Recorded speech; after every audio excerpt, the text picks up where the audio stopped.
kita kena keep in mind bahawa bila kita explore topik progressivism yang kita kata pelajar belajar secara aktif semua tu, kita kena ingat bahawa aktif tu tidak ditentukan oleh aktiviti. Boleh sahaja terjadi macam-macam aktiviti ada dalam kelas, tapi dia bukan active learning. Sebab aktiviti pelbagai, tapi macam mana nak buat, cikgu decide. Apa hasil akhir, cikgu decide. So budak-budak cuma aktif menjayakannya sahaja, tapi input daripada budak-budak, pandangan dia sendiri ke, idea daripada dia, ataupun satu bentuk jawapan yang open, tak terikat dengan satu skema, tidak berlaku. Boleh sahaja terjadi ketika kelas tu aktif, ada soal jawab, ada kuis dan sebagainya, tapi dia tetap juga tak masuk dalam kategori progressivism dan active learning. Hanya aktif dari segi luaran, tapi budak-budak still akhirnya ikut apa yang dah ditetapkan, dan kita kena hati-hati kat situ. So active learning juga boleh berlaku dalam kelas yang relax-relax je, tak adalah bising sangat, aktiviti dia sederhana je,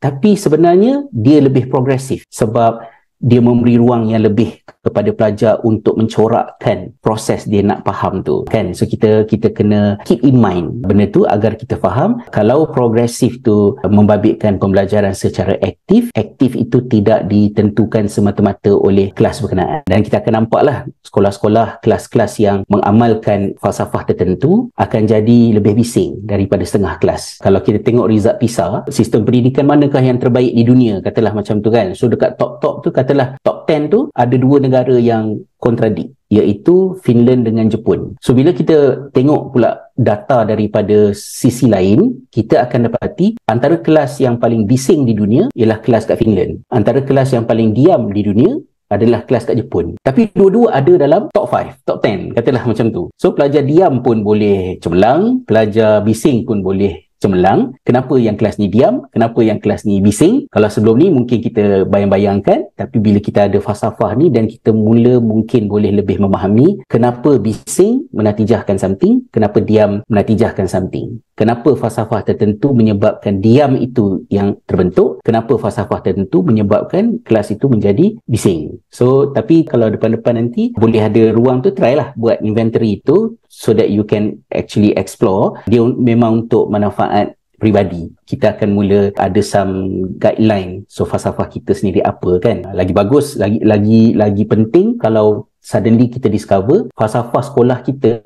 berlawanan dengan falsafah peribadi kita, dan baru macam, oh patutlah asyik nak bergaduh je mengajar kat sekolah ni kan, macam tak setuju je semua benda sebab sekolah punya direction lain, kita punya direction lain, tersalah apply sekolah kan.